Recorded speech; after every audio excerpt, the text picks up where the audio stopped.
ये बात मैं आपको पहले ही बता चुका हूं कि जो ऑफर अरब देशों ने अमेरिका के साथ मिलकर गज्जा को दिया था, हमास को दिया था, उसको बाद में बदल दिया गया। जैसे पाकिस्तान और दूसरे अरब देशों ने साफ कहा कि ये हमारा एग्रीमेंट नहीं था, ये हमारा ऑफर नहीं था, इजराइल ने इसे पूरा बदलवा दिया। अब इसके बाद हुआ कुछ भी नहीं, कुछ नहीं हुआ दोस्तों। अब वही अरब देश, वही जो चेंज करवाया है नेतन्याहू ने डील, उसी को लेकर हमास पर प्रेशर डाल रहे हैं, धमकी दे रहे हैं उल्टा हमास को कि मान लो जो ऑफर दिया गया है मान लो। यहां तक कि इजिप्ट के विदेश मंत्री ने कहा कि अगर हमास ने यह डील नहीं मानी तो यह जंग बढ़ जाएगी। वही नेतन्याहू वाली जबान।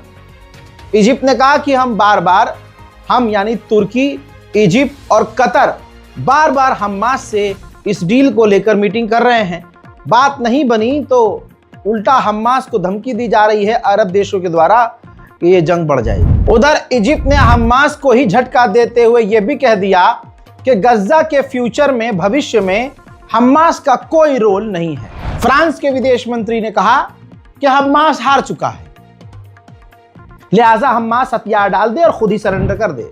उधर इजराइल ने कहा है कि फ्लोटिला के एक्टिविस्ट को जो हमने गिरफ्तार किया है, हम उन पर केस चलाएंगे, केस चलाने के बाद उनको हम डिपोर्ट कर देंगे और हम कोई भी जहाज गाजा के अंदर जाने नहीं देंगे। अब फिलिस्तीन और फ्लोटिला के लिए जर्मनी के जो लोग सड़कों पर उतरे हैं, जर्मनी की पुलिस उनको हैवानियत से गिरफ्तार कर रही है।